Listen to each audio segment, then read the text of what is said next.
Paper manifold on oil tanker ship. Jadi saya akan menyampaikan mengenai manifold untuk membuang gas yang dari dalam tangki pada waktu kapal loading khususnya. Maka manifold yang dipakai adalah manifold yang khusus, yaitu disebut paper manifold. Untuk tanker-tanker baru sekarang, ini merupakan suatu rekomendasi harus dipasang paper manifold. Apakah ini untuk memenuhi Aneks 6 Marpol mengenai polusi udara? Bisa saja, ya. Tapi yang pasti paper manifold ini sudah ada di ESGOT, sudah ada di dalam rekomendasi OSIM atau Oil Company International Marine Forum. Jadi di sini paper manifold yang khusus untuk oil tanker. Kalau untuk chemical atau gas, ya tentunya kemungkinan ada ketentuan tersendiri. Apa yang akan saya tunjukkan adalah hanya khusus untuk oil tanker ship, kapal tanker minyak. Kira-kira demikian. Paper manifold untuk tanker minyak, kira-kira begitu. Yaitu paper manifold yang harus direkomendasikan, harus dipasang di atas kapal-kapal tanker minyak. Ini saya kutip dari ESGOT bahwa untuk menghindari terbuangnya gas-gas yang dari dalam tangki pada saat loading, tangki diisi dengan muatan minyak, maka gas yang ada di dalam tangki selama ini dibuang melalui pipi valve, ya, dibuang ke udara begitu saja melalui pipi valve. Tapi dengan adanya Marpol Aneks 6 pencegahan pencemaran udara, tentunya gas yang ada di dalam tangki tidak boleh dibuang-buang begitu saja ke udara. Jadi harus bagaimana? Ya, gas itu harus disalurkan ke darat, khususnya di kilang-kilang atau di refinery. Untuk di kapal, manifold yang untuk paper ini sudah siap. Ini bentuknya, ya, ujungnya dicat warna kuning dengan strip merah ini.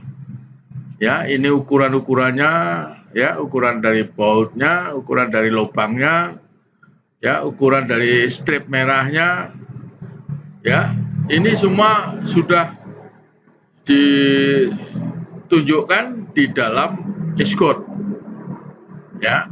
Hanya saja untuk di kilang-kilang, di refinery, kemungkinan masih belum, sampai sekarang belum dipasang saluran untuk membuang gas tersebut.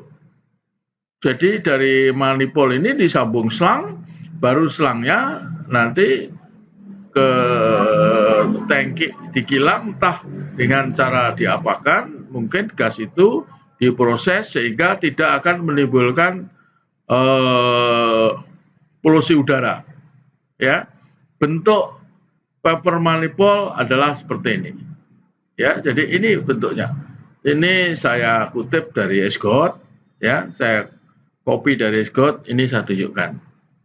Nah, mengenai aturan-aturan, ukuran-ukuran daripada manifold ini ada dalam rekomendasi OSIM, ya, tentang ukuran-ukuran untuk besarnya kapal, ya, ditinjau dari DWT, ya, dari kategori A, B, C, D berdasarkan bobot mati atau deadweight dari kapal itu. Baiklah, kalau gitu saya akan menunjukkan lebih lanjut mengenai paper manifold. Jadi minimum paper manifold spacing, jarak antara paper manifold dengan manifold lain, ya tentunya ini manifold dengan manifold untuk bunker. Karena paper manifold ini ada di bagian luar sendiri, paling depan atau paling belakang. Baru di dalamnya manifold untuk bunker, lebih dalam lagi manifold untuk loading discharging. Mengenai jaraknya, ya spacingnya antara manifold paper dengan manifold tentunya dengan manifold bunker, ya. Untuk kapal kategori A adalah 1,5 meter. Untuk kapal kategori B, C, D adalah 2 meter.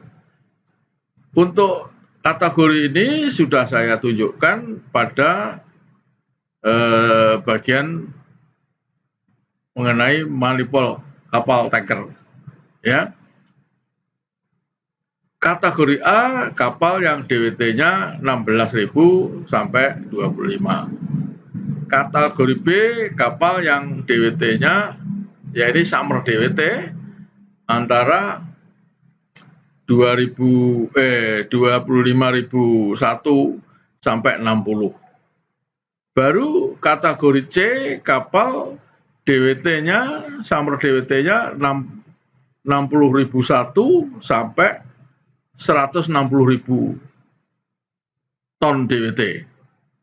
Baru kategori D adalah kapal yang DWT-nya, summer DWT-nya di atas 160.001 ke atas. Ya, dengan jenisnya itu adalah kapal-kapal PLCC atau ULCC. Ya.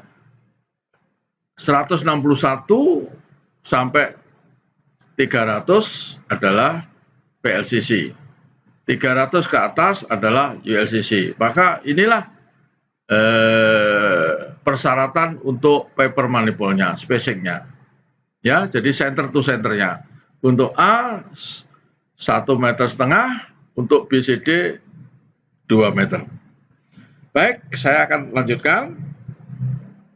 Ini deretan manifold kalau ditinjau dari atas, ya. Yang ini adalah manifold kargo lain, ini manifold kargo. Ya, tentunya di sebelah sana ada dua lagi. Ini adalah tengah-tengahnya, manifold centernya. Di sana ada dua lagi untuk kargo lainnya ini, atau manifold kargonya. Ya.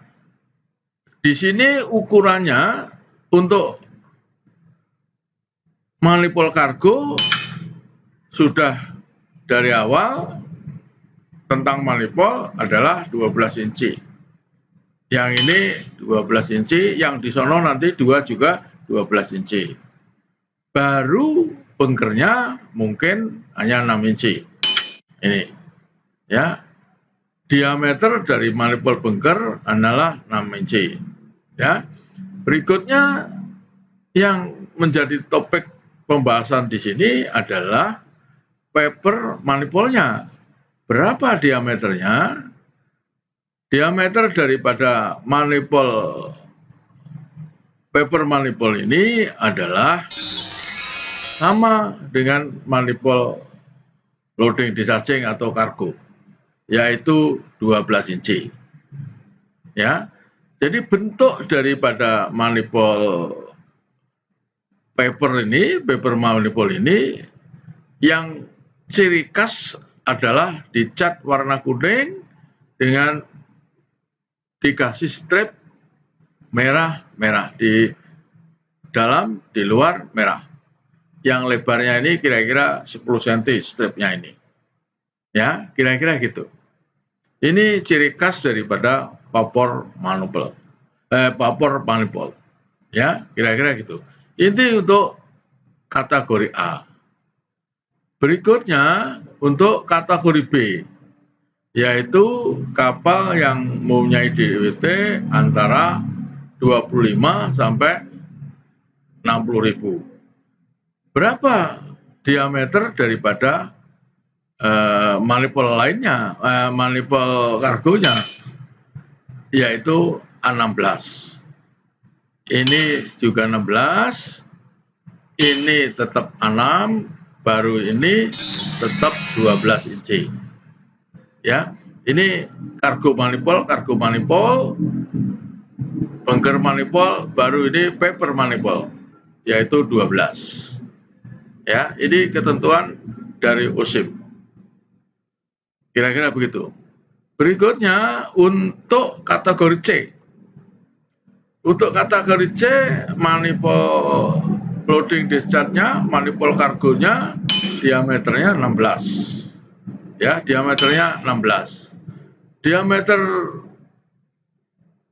untuk bunker adalah 8 inci. Ya, kalau yang di bawah tadi 6, sekarang ini 8 inci untuk kategori C. Nah, terus berapa untuk manipul papernya, untuk paper manipulnya? Ya, untuk paper manipulnya adalah 16 juga, sama dengan kargo. Ya, sama dengan loading discharge kargonya. Ya, manipulnya diameternya 16, ini juga 16. Ini untuk kategori C. Yang terakhir untuk kategori D, mengenai jarak atau spacing antara manipul tadi sudah saya sebutkan. Ini adalah 2,5 meter antar manipulnya. Manipul kargo dengan manipul bunker 2 meter. Manipul bunker dengan paper manipul 2 meter, sama.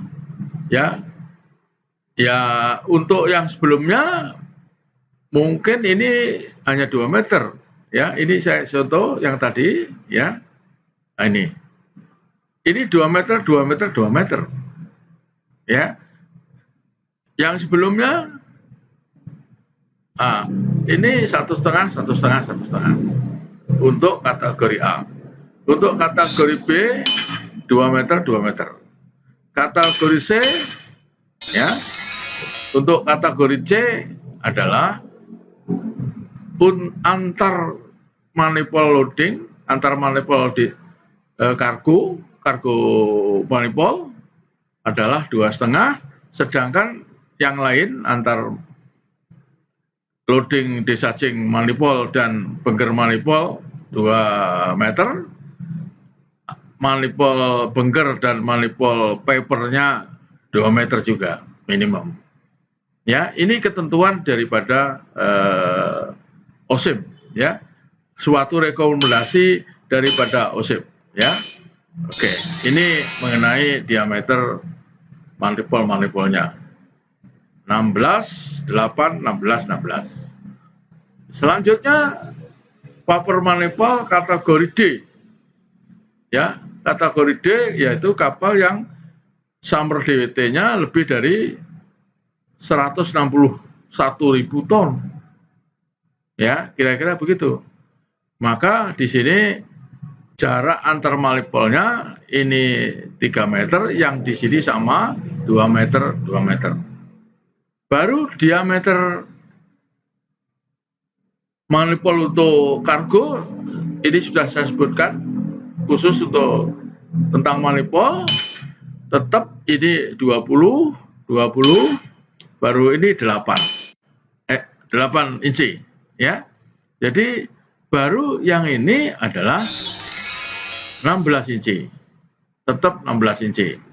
Walaupun manipul kargonya 20 dengan jarak ini 3 meter, jarak ini 2 meter, 2 meter minimum, ya. Maka manipul bunkernya 8 inci, paper manipulnya 16 inci. Inilah beberapa ketentuan daripada paper manipul. Ya, yang khusus ini ciri khas warna kuning kasih strip merah. Ini. Dan ini sudah di kapal-kapal sudah dipasang. Hanya saja yang untuk di daratnya, di kilang atau di refinery-nya belum dipasang saluran untuk dari kapal ke darat. Ya, oleh karena itu ya mungkin ini ya selama ini masih jadi pajangan, belum. Tapi suatu saat apabila tuntutan pelaksanaan Aneks 6 menghindari polusi udara, jangan sampai gas dari dalam tangki terbuang di udara bebas, harus disalurkan. Ya, suatu saat pihak kilang pun akan membuat saluran khusus untuk gas ini. Khususnya pada waktu kapal memuat. Tangki diisi dengan muatan, gas yang di dalamnya keluar lewat PP Palep. Selama ini masih gitu. Tapi nanti kalau sudah dilaksanakan aturan ini, tentunya ya tidak lewat PP Palep lagi. PP Palep tetap ditutup, baru saluran gasnya lewat paper manifold ini. Ya, demikian yang dapat saya sampaikan. Mudah-mudahan berguna ya bagi kru tanker, khususnya para officer tanker. Sekian, terima kasih atas segala perhatiannya.